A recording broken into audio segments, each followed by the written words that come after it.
வைத்தால் அது சோழவனமாகும். நான் பேச எடுத்துக்கொண்ட தலைப்பு மழைநீர் சேகரிப்பு. நீரின்றி அமையாத உலகு என்ற வள்ளுவரின் வாக்கின்படி இந்த உலகில் இருக்கும் எல்லா ஜீவராசிகளுக்கும் ஆதாரமாய் விளங்குவது நீர். நீர் இல்லை என்றால் இவ்வுலகில் எந்த ஜீவராசிகளாலும் வாழ்ந்திட முடியாது. விவசாய நிலங்கள் செழிப்பாக இருப்பதற்கும் காடுகள் நன்றாக வளருவதற்கும் நீர் ஒரு முக்கியமான காரணமாக விளங்குகின்றது. மழைத்துளி அது நம் உயிர்த்துளி என்பதற்கேற்ப மனிதன் உட்பட எல்லா உயிரினங்களுக்கும் நீர் ஒரு முக்கியமான காரணமாய் விளங்குகின்றது. அப்படிப்பட்ட மழை நீர் நமக்கு கிடைக்காவிட்டால் என்ன ஆகும்? விவசாய நிலங்கள் வறண்டு போய் உணவு பஞ்சம் தோன்றிவிடும். வான் தரும் மழை அது வீணாக்குவது நம் பிழை என்ற வரிகளுக்கேற்ப மழை நீர் வீணாக கடலுக்கு செல்வதை தவிர்த்து அதை நாம் சேகரிக்க வேண்டும். எப்படி மழை நீரை சேகரிப்பது?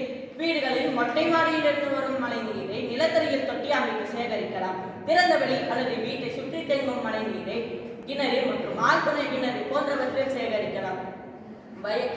வாய்க்கால்களை ஏற்படுத்தி வயல்வெளிகளுக்கு நீர் பாய்ச்சலாம். இன்னும் எத்தனையோ இது போல.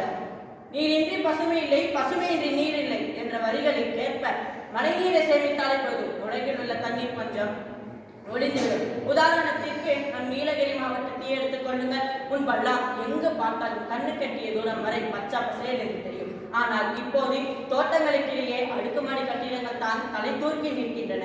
முன்பெல்லாம் வீட்டுக்கு வீடு மழைநீர் சேகரிப்பு தொட்டி இருக்கிறதா என்று அதிகாரிகள் கூட வந்து பார்ப்பார்கள். ஆனால் இப்போது அது உண்மையாகவே நடைமுறையில் உள்ளதா?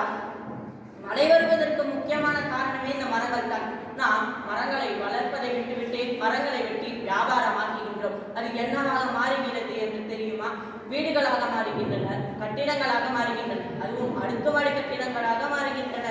கட்டப்படும் கட்டிடங்கள் கூரை வீடானாலும் சரி, கட்டப்படும் கட்டிடங்கள் மாடி வீடானாலும் சரி, சிறிதளவாவது மழை நீரை பூமிக்குள் செலுத்தும் பொழுது மட்டுமே வருங்கால சமுதாயத்திற்கு நீர் பற்றாக்குறை இல்லாமல் கிடைக்கும். எனவே மரம் வளர்ப்போம், மழை பெறுவோம் என்று கூறி வாய்ப்பளித்தமைக்கு எனக்கு புரிவிருக்கிறேன்.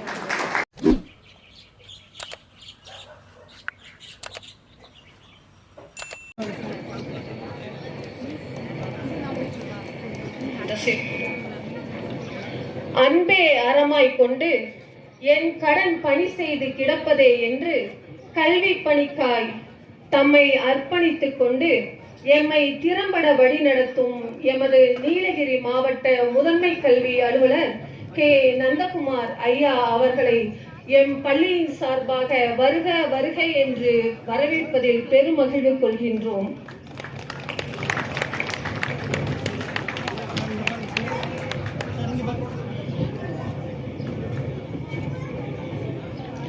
அன்பு ஈனும் ஆர்வம் உடைமை என்பதற்கேற்ப அன்புள்ளம் கொண்டு பள்ளி மாணாக்கர்களுக்கு பல்வேறு உதவிகளையும் பல்வேறு விதங்களில் வாரி வழங்கி வரும் சத்திய சாய் மாருதி சேவா அறக்கட்டளைகளை நடத்தி வருகின்ற நமது சாய் மேகநாதன் ஐயா அவர்களையும் வருக வருக என்று அன்போடு வரவேற்பதில் பெருமகிழ்வு கொள்கின்றோம்.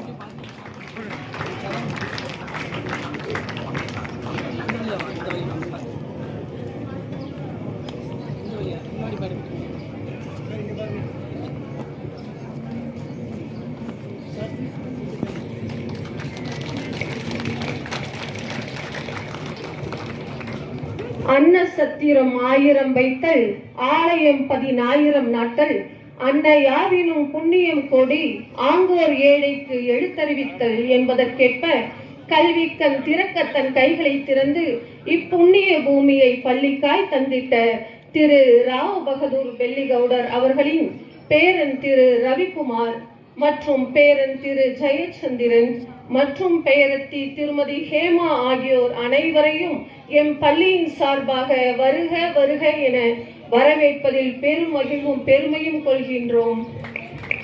அனைவரும் கரங்களை தட்டி வரவேற்போம்.